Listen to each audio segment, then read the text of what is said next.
Hey, it's Michelle here. Before we jump into the episode today, quick question for you. Are you the one who works so hard to keep everyone around you happy? Maybe you are starting to realize that you really struggle to say no. Maybe you just give and give and give. And somewhere underneath all of that giving, there's a quiet exhaustion that just never quite goes away. You really love being connected to people and you trust easily and you're warm and you're talkative and you're the one that everyone comes to. But maybe you also find yourself wondering what others think of you, or you're working overtime to keep the peace, or you're saying yes when every part of you wanted to say no. And the idea of someone being upset with you or disappointed by you that's almost unbearable. Maybe you've thought, well, that's just how I am. But here's what's actually going on. When you were a child and something overwhelmed your nervous system, your body adapted, your nervous system built a defense against that overwhelm. And over time, that defense became a habit, and then that habit became a pattern. And now, so often what we think of as our personality is actually just an old pattern running the show. So there are 5 different capacity patterns. And these aren't personality types like the Enneagram or the Myers-Briggs. They actually describe the specific strategy that your nervous system defaults to whenever you're feeling stressed or overwhelmed or maxed out at capacity. They don't describe who you are as much as they describe what's blocking who you are. And once you know your pattern, you can actually do something about it. So if you haven't yet, go check out my free What's Your Capacity Pattern quiz. The link is in the show notes. It takes just a couple minutes. And once you get your quiz result, you'll be invited to listen to a free private podcast all about it and then learn where to go from there. Again, the link is in the show notes, or you can head on over to michellegrosser.com/quiz. Welcome to the Calm Mom Podcast, the show for ambitious women ready to get off the hot mess express. I know you've got a lot going on. You work so hard, you're raising an incredible family, and sometimes it can be overwhelming. I'm your host, Michelle Grosser. I'm a certified master life coach, attorney, wife, and mom.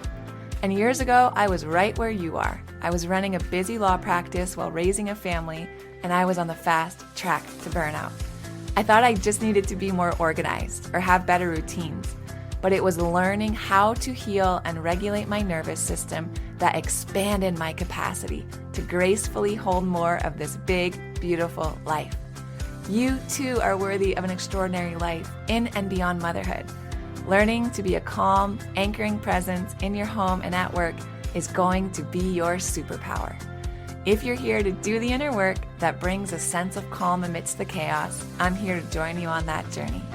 Each time you press play, your growth continues. So let's get at it. What is up, mamas? Welcome to the Calm Mom Podcast. I'm your host, Master Coach Michelle Grosser, and today is our 100th episode. Come on. In so many ways, it feels so surreal. It's been such a journey the last few months, just in starting this project, growing this project, hearing from so many of you, connecting with you, just being encouraged and inspired by your stories and the life that you are living. And we thought it'd be really cool today on the podcast to celebrate our 100th episode, to kind of look back at parts of our journey, because the truth is that we're really all doing something so similar, right? Myself and all of you listening, like we're raising a family. We are navigating our relationships. We are healing and growing from our past. We're really passionate about our work, and we feel like we have a huge mission and calling and purpose on our life. It's all the things. And I've invited our podcast producer, Lauren, on the show. You guys are actually going to be able to hear from her today. She is such a huge part of what we do here at the Calm Mom Podcast. None of these episodes would get done without all of her hard work. She's behind the scenes, producing, coordinating everything with our guests, just making sure that our content is always on par. And she just works really, really hard. And she's also a fellow mom. She has 3 kids. And I'm just so grateful for her. So I'm excited for you guys to be able to hear from her today too. But what we thought we would do is we would kind of look back on our podcasting journey thus far over the last 100 episodes and talk about things that have shown up for me that I think show up for you guys in your daily life too. Things like overwhelm, things like imposter syndrome, things like the inner critic, things like trying and wanting to do it all and control it all, things like being exhausted and how to set better boundaries. So many things that we talk about in different snippets here and there on the podcast, but really an opportunity today to explore how they've shown up for me in the growth of the Calm Mom podcast, in the evolution of my professional life, in the evolution of my marriage and my motherhood journeys, and some of the coaching practices that I've really had to put into practice as I've grown and as I've learned from these experiences. So I'm believing there's so much we talk about that you guys are going to relate to. And then you can also learn from some of my mistakes so you don't have to repeat them, and just learn from parts of my journey so that you can grow faster and can avoid some of the pitfalls that I found myself in. So I thank you. I thank you for 100 episodes. None of this would have happened without you guys. I do it all for you. I'm so grateful for every single one of your downloads. I'm thankful for every rating. I'm thankful for every review. I wish I could personally go to every single one of your homes and knock on your door and bring you some flowers and a balloon and chocolate and just give you a hug and thank you. Just thank you for being along on the journey. It really means the world to me. So enjoy this conversation. Enjoy this 100th episode. I love you guys so much. Today we have our amazing podcast producer with us. So Lauren, welcome to the Calm Mom podcast. Thanks for having me. It's so fun. I'm normally on the back end of these interviews, so getting to sit in on one today is a treat. Yeah, so I'm so excited for everyone to kind of just hear your voice and get to know you a little bit, because Lauren really does all of the back end stuff, all the amazing guests that we've had, coordinating so much for our coaching and just being a visionary, like bringing a vision to this and bringing so much peace, at least for me, and perspective, and a sounding board and a friend and a fellow mom. So really special to have her on this journey. We have some stuff that we want to kind of share with you guys today. I think a little bit is a story of the podcast, and then some of it is just what it kind of looks like to be a working mom and handling the things that are just coming at us in our motherhood journeys as we try to grow in our personal lives and our professional lives and our spiritual lives. So we're going to touch on a lot of stuff today. But before we do that, I just wanted to share a little bit about how Lauren and I met, because I think it's encouraging. I think it encourages me, at least. It's encouraging for moms. But back in March, when I decided to open up my own practice and leave my partnership and open my own law firm, I put out an ad on Indeed, and I was like looking for someone to help with the podcast and the blog at the time and everything we were doing on that side of things, and also a legal assistant. So it was like the most random kind of job posting. And Lauren was not intimidated by it, I guess, because she applied and she sent in her resume. And I had interviewed on Zoom maybe like 10 women before Lauren got on, and we just hit it off right away. And I remember thinking like, okay, I think this is going to work. Like, we seem to have such a great vibe. We have so much in common. We both had 2 young daughters, or still have I have 2 young daughters still. And I just remember a point in our conversation as we were getting to know each other that she's like, yeah, I'm down for all of this. I just also want to let you know that I think like 8 months pregnant at the time. Yeah. And I just remember in my heart, like almost feeling this burst of joy, because I'm like, okay, like, thank you, God, for that confirmation, because I was leaning, like I thought she was the one, but then God just confirmed that she was going to be the perfect podcast producer and helping us out on the law side of things, because she was just in it and living it and experiencing it. And I think it's so challenging for me, and it's so important for us to, I don't know, I feel like society just gets it so wrong sometimes when we think about pregnancy, or we think about maternity leave, or we think about moms with young kids. And I am just here to shout that women like Lauren, and we're everywhere and we are so powerful in the workforce. We're so organized. We can multitask. We can handle all these things and we're crushing it at home. So just so special. But Lauren, I don't know if there's anything you wanted to add to that or just maybe what your perceptions were kind of coming into this project. I know it's kind of strange and random to have interviews for such different jobs in the same category. So I remember jumping on a call with you to talk through all the things and feeling slightly nervous, to be honest, at the end to say, hey, by the way, I'm 8 months pregnant, and just remembering your joy and excitement for me in that. And I remember you saying specifically something about, hey, this is not a downside. Like, if anything, I am super pumped that you're about to have another kid. You're in it. You're in the nitty gritty day-to-day mom stuff. And that's who we're talking to. And so I loved that you said that. It was just such a representation of what you were building and what you were hoping to start with your podcast and your blog. And man, it's crazy to think that you started this passion project less than a year ago, and just to see what God has done with it and how it's already grown, it's amazing. It's wild. It's wild. I know. I feel like we're just getting started and he's already moving in such great ways. Incredible. I agree. What led you to start a podcast? I mean, you had this law career, you're coming from a completely different world. What sparked that initial interest for you?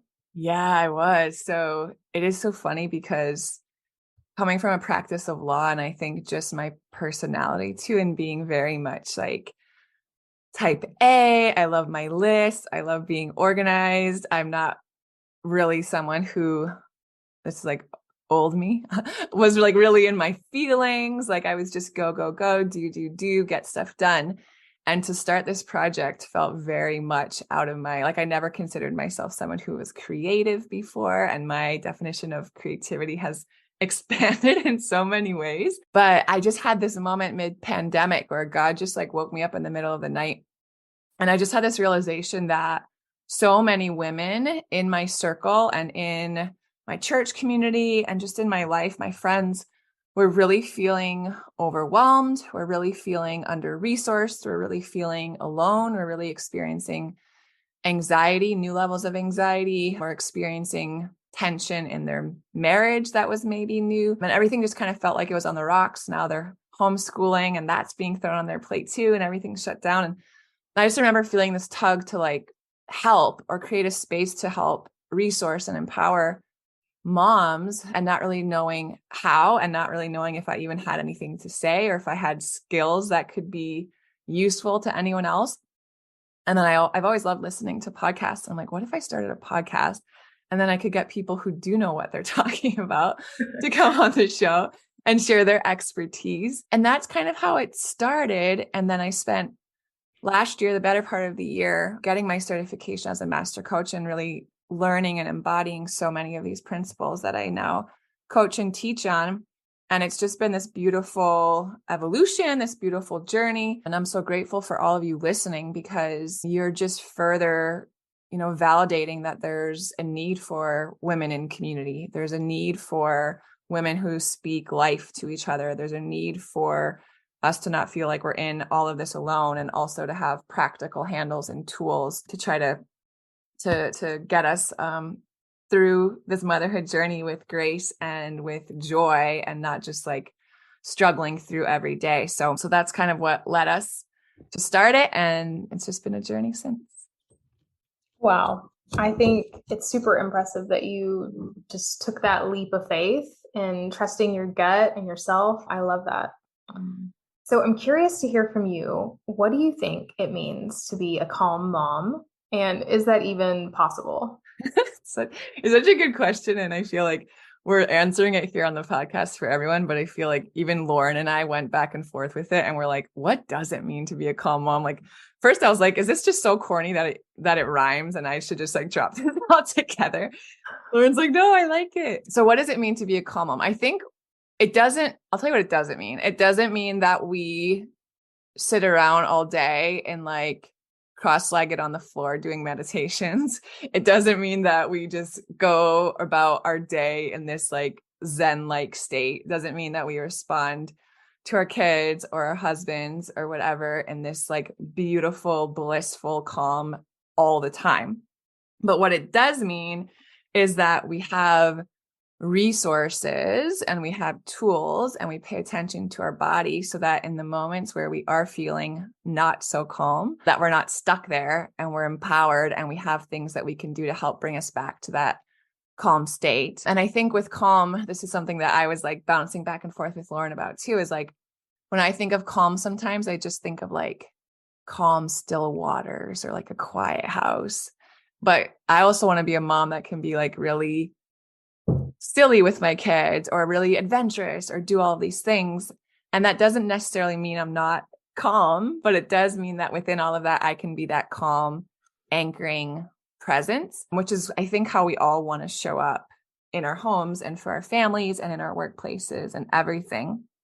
And then another thing about calm that I kind of want to talk about too is that I've really been studying a lot about this therapy, I guess, this psychotherapy called internal family systems. And it was created by Dr. Richard Schwartz. And he's incredible. And the system is incredible. And I'm learning so much about it. But he has these 8 C's of self-awareness. And the number one, the top one is calmness. But when I list out, I'm going to list them out for you guys now. I wrote them down. All of these 8 C's, I'm like, man, this is what I want to feel every day. This is what I want to experience every day. This is how I want to show up for my family. And it's calmness, number one, curiosity, clarity, compassion, confidence, courage, creativity, and connectedness. I'm like, dang, how good is that? And that's just what we want to be as calm moms. We want to do our best to be resourced so that we can be more self-aware, more present, more conscious in our motherhood and wherever we're going in our life. I love what you said at the beginning about when you're not in a regulated state, the important thing is that you're not stuck there, right? Like you have tools to move out of that, because the reality is that as moms, as working women, we're going to get to a place where things are chaotic, right? And so figuring out how do we get out of that chaos and get back to a sense of calm or peace, I think. So true. So one of the things I wanted to ask you next with that is, have you ever found yourself dealing with self-doubt or imposter syndrome? And if so, what did you do to boost your confidence and move past that? Yeah. So the answer is yes. Yes and yes, because I'm a human being. And I think that anytime we have these big visions and these big goals and we want to make an impact and we want to show up as our best and we want to do things that are important to us, we're just going to feel that creep in. We're going to feel that self-doubt creep in. We're going to feel that imposter syndrome creep in and want to keep us playing small. And I think for me, the moment that I'm able to, or the moment that I had the revelation of what that self-doubt or what that imposter syndrome is trying to do, is a moment that I didn't feel like I was battling it so much. So what I mean by that is that when I feel self-doubt creep in, when I feel imposter syndrome creep in, I understand that it's just trying to keep me safe. It's just trying to keep me from being judged. It's just trying to keep me from being an outcast. It's just trying to keep me from being embarrassed. Like all of the things that my subconscious is doing to try to make sure that I'm feeling loved and I'm accepted and I'm part of a group. And so once I understand that, it allows me to look at my self-doubt, my part of self-doubt, right? It's not actually me, or the part of me that feels like an imposter, and understand that it's actually trying to serve a purpose. I can actually thank it. I don't have to resist it. I don't have to fight it. I don't have to try to suppress it. I don't have to try to push it aside. I don't have to try to push past it. I can just say, all right, I see you. But you know what? Maybe that, I don't know, that 5-year-old girl that you had to protect, like I have so many more resources now.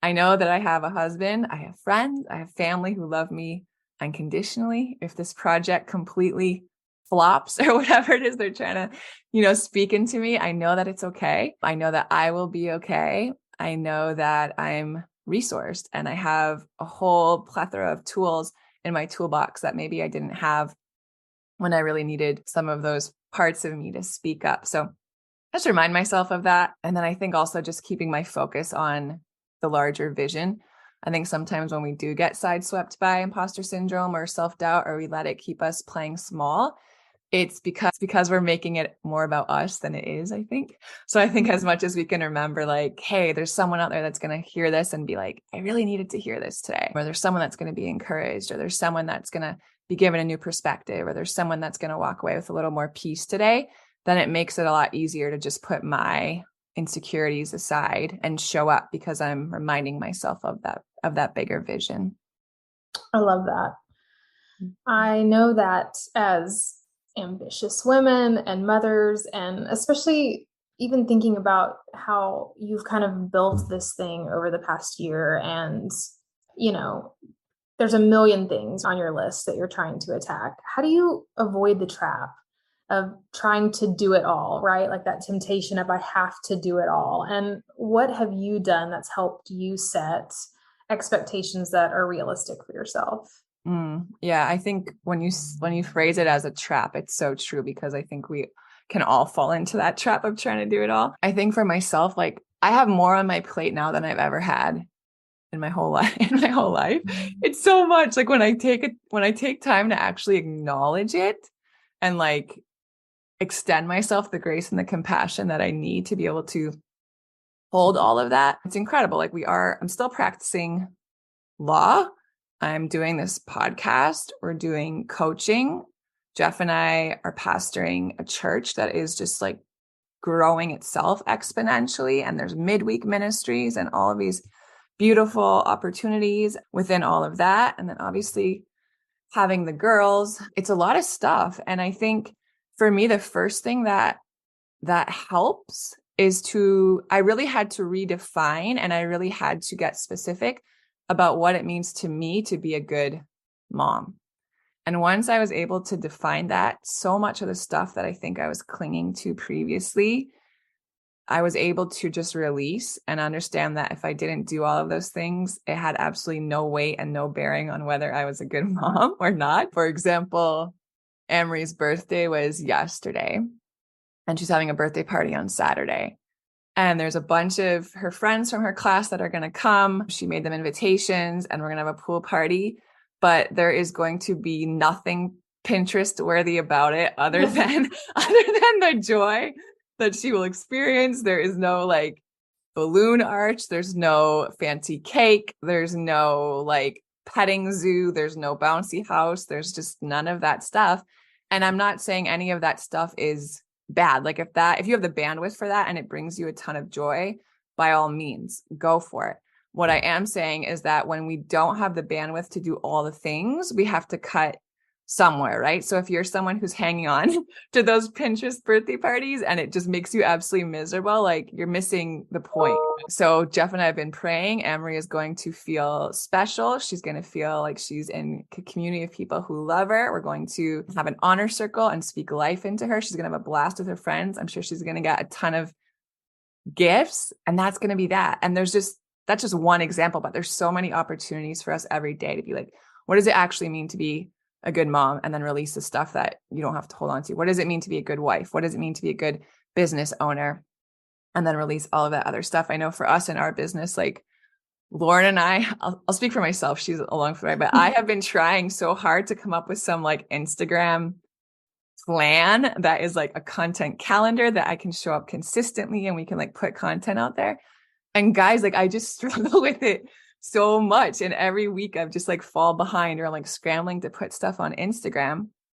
And I've just had to decide like that's not going to define me as a business owner, whether I have 3,000 followers or 300,000 followers. It's like the podcast is growing, people are listening, and there's just some things that it can't all be my priority now, right? So just allowing that stuff to go and be okay with it and not allow it to cause you additional guilt or stress or burdens is really good for that trying to do it all mindset, growing from that too. Man, that's so hard to do sometimes, right? And even just hearing you talk about the birthday party, I was thinking for myself, how often when I'm thinking about what expectations I have for myself, how perfectionism tends to seep in. And I'm sure for a lot of women too, but we can't do all the things all the time. And I love what you said about, when I'm at capacity, I have to choose what stays and what I have the bandwidth for and what I don't. And we serve ourselves so much better when we set expectations that are realistic, right? Yes. So, with that, what do you do when overwhelm creeps in? Because we know that it does. And how do you deal with that? Yeah.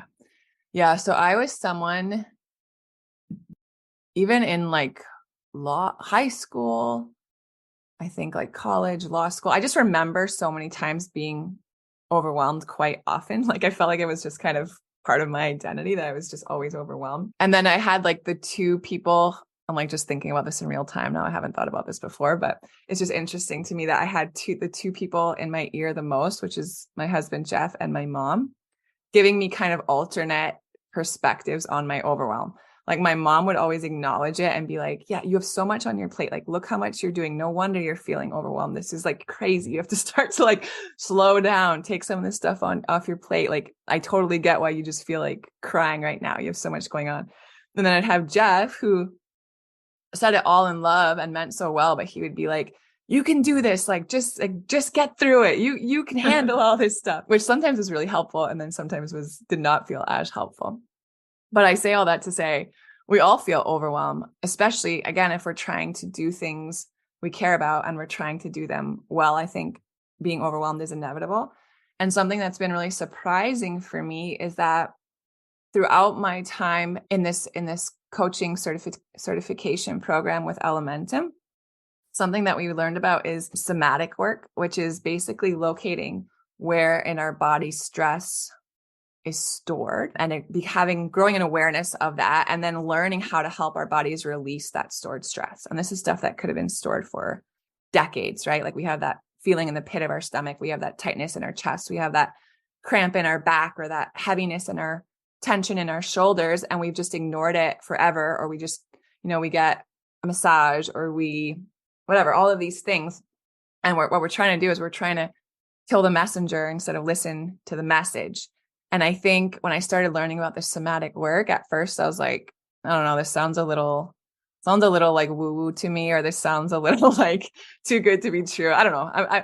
It's something I'm growing through, but I tend to be skeptic, especially about stuff like this. But I was like, okay, I'm here. I'm going to give it my all and really learn and put this stuff into practice.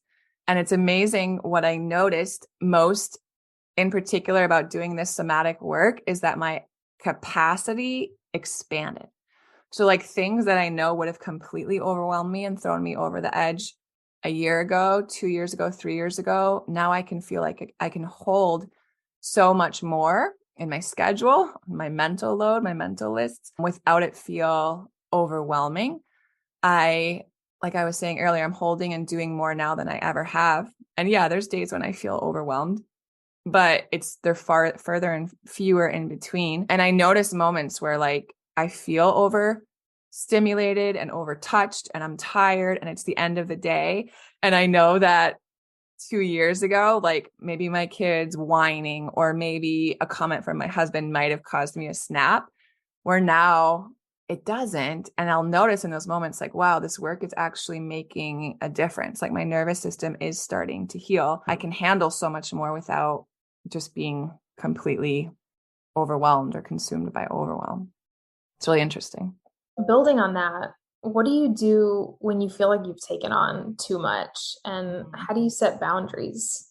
Yeah, it's great. So when I feel like I've taken on too much, it is usually in my schedule for me. So the first thing I'll do is I'll just go through it, which I did either earlier this week or last week, but I'll just start like even months ahead. I just started blocking off entire days on my calendar. And I a few weeks ago, I started like blocking off afternoon blocks and just calling it like a flow state, just so no one could book stuff in that part of my calendar, just so that I would have one, time to catch up on things that I just didn't have time to get to. And then two, also so that I could start to listen to my body in more of a self-honoring way. And if I needed to, get some sunshine or some fresh air, or take a shower or work out or do some of these things that are such basic self-care things that can really easily slip aside when we're just in go mode, that I have the time to do it. So for me, that's one of my better boundaries, is just starting to block off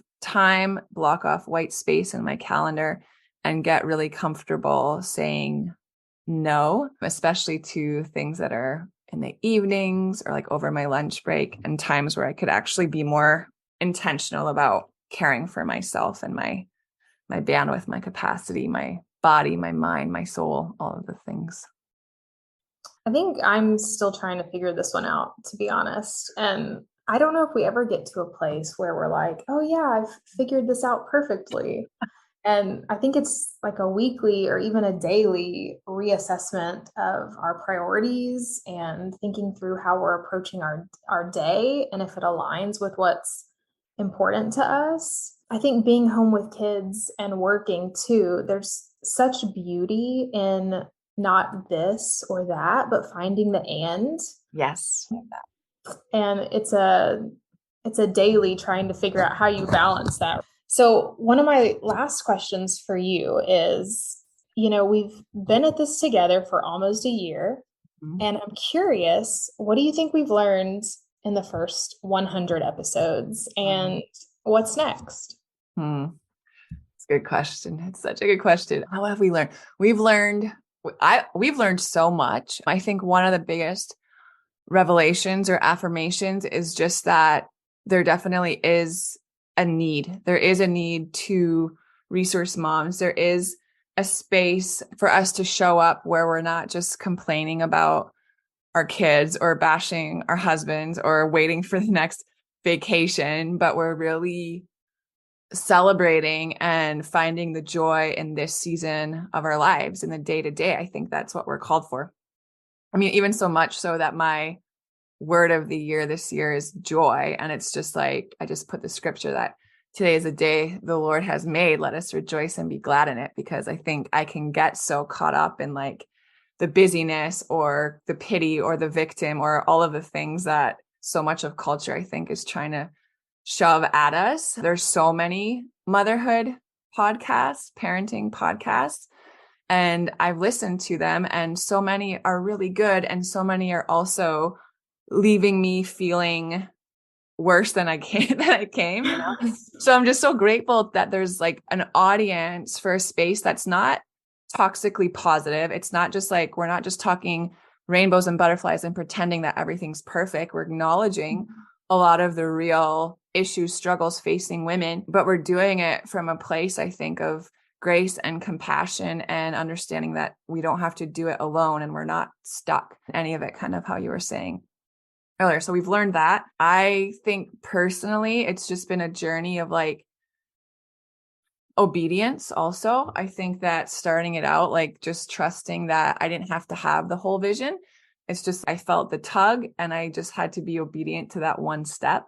And that God would like put the people in my place, the resources in place, the time in place, the energy in place, the ideas and the creativity in place to really watch it all come together. And that for me is so humbling. And it's also so exciting, because I believe that his ways are higher than ours and his thoughts are higher. And like, that's what I'm here for. Like, I don't even want to understand the vision for this podcast. I just want to like show up every day and be like, all right, what's my little assignment today, God? What do you want me to talk about today?